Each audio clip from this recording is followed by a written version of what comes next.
అని ఓ పక్క steel plant close చేయించారు, ఇంకో పక్క గుడ్డు మంత్రి గారు ఉండేవాళ్ళు.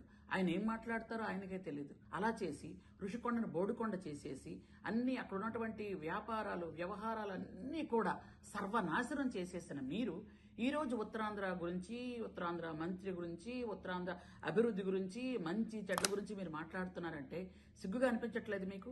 ఈ రోజు ఉత్తరాంధ్ర అంటే మీకు మేము వచ్చి స్టీల్ ప్లాంట్ ఓపెన్ చేసాం. ఈరోజు మేము వచ్చిన తర్వాత ఈరోజు గూగుల్ సంస్థ అంటే ఏమనుకుంటున్నారు అసలు మీరు?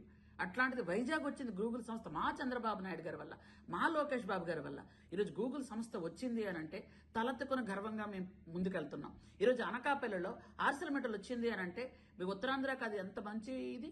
ఈ రోజు వచ్చి యూనివర్సిటీలు, గిరిజన యూనివర్సిటీ పార్వతీపురం వచ్చింది అని అంటే, అలాగే కొన్ని యూనివర్సిటీలు అన్ని కూడా ఉత్తరాంధ్రలో అన్ని యూనివర్సిటీలు వస్తున్నాయి అని అంటే, ఈ రోజు ఆంధ్ర యూనివర్సిటీలో 100 రోజుల పండగ ఎంత ధైర్యంగా చేసుకుంటున్నారు. ఆ రోజు మీరు వస్తే ఆంధ్ర యూనివర్సిటీ ఏమైపోద్దని భయపడేవాళ్ళు.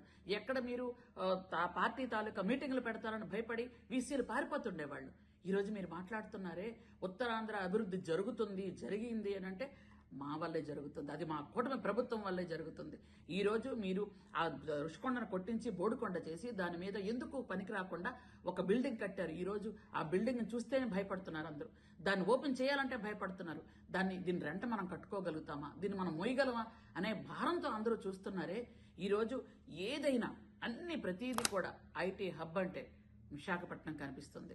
విశాఖపట్నంలో అందరూ కూడా మంచి వాళ్ళు అని అందరికీ తెలుసు. ఆ మంచితనాన్ని మీరు చాలా దౌర్జన్యాలు చేసి వాళ్ళందరినీ భయభ్రాంతులు చేసి విశాఖపట్నాన్ని దౌర్జన్యంగా దోచుకున్నారే మీ జగన్మోహన్ రెడ్డి అనుచరులు.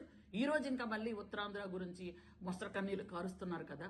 ఈ రోజు మళ్ళీ చంద్రబాబు నాయుడు గారు ఈరోజు అనకాపల్లిలో ఇంకొక శంకుస్థాపన జరుగుతుంది. మీకు ఇవన్నీ కనిపించట్లేదా? ఇవన్నీ చూడలేకపోతున్నారా? లేకపోతే ఇవన్నీ చూసి కడుపు మంటతో మాట్లాడుతున్నారా? అసిడిటీ చాలా ఎక్కువ వచ్చేస్తుందండో మీకు అందరికీ. కాకపోతే చూసుకోండి, ఉన్నటువంటి మంత్రులు కానీ అక్కడున్న ప్రజాప్రతినిధులు కానీ మిగిలిన వాళ్ళందరూ కూడా ఉత్తరాంధ్రాని పూర్తి స్థాయిలో అభివృద్ధి చెయ్యాలని ఒక కంకణం కట్టుకొని ముందుకెళ్తున్నటువంటి బ్యాచ్ మేమంతా. ఉత్తరాంధ్రాని డెవలప్ చేయాలి అని ఈరోజు మీ హయాంలో పూర్తిగా ఎంతో మందికి విశాఖ ఉక్కు, ఆంధ్రుల హక్కు అనుకున్న విశాఖపట్నాన్ని మీరు అక్కడ ఉన్నటువంటి స్టీల్ ప్లాంట్ ని క్లోజ్ చేసి పడేశారు. మీరు వాళ్ళందరూ రోడ్డు మీదకి వచ్చే పరిస్థితి తీసుకొచ్చారు. ఈ రోజు మోడీ గారి సహాయంతో ఈ రోజు మనం చక్కగా స్టీల్ ప్లాంట్ ఈ రోజు పనిచేస్తుంది అంటే, లాభాల బాటలోకి వెళ్తుంది అంటే ఎవరి వల్ల? మా చంద్రబాబు నాయుడు గారి వల్ల కాదా? ఈరోజు మీరు మళ్ళీ మాట్లాడుతున్నారే సిగ్గు లేకుండా. ఎలా మాట్లాడుతున్నారు? ఏ విధంగా మాట్లాడుతున్నారు? మీకు ఏవైనా రాజకీయం చెయ్యాలి అనుకుంటే మీ ఇంట్లో రాజకీయం చేసుకోండి, మీ పార్టీలో రాజకీయం చేసుకోండి. ఎందుకనంటే ఈ రోజు మీ పార్టీ కేడర్ గాని మీ నాయకులు గాని ఏం చేయాలో అర్థం కాని పరిస్థితిలో ఉన్నారు. ఎందుకంటే సొంత చెల్లె అన్నని బండబూతులు రోజు తిడుతుంది. బయట చూసుకోండి వెళ్ళి. ఆవిడ ఎలా తిడుతుందో, ఏం మాట్లాడుతుందో, ఏం చెప్తుందో, ఇంట్లో విషయాలు ఏం బయట పెడుతున్నా ముందు అవి ఇంట్లో పరిస్థితి చక్కబెట్టుకొని బయటకు రండి అయ్యా. ఎందుకు అనవసరంగా వైజాగ్ గురించి మాట్లాడతారు మీరు? కాబట్టి మళ్లీ చెప్తున్నాం, అభివృద్ధి అంటే చంద్రబాబు నాయుడు గారు, సంక్షేమం అంటే చంద్రబాబు నాయుడు గారు.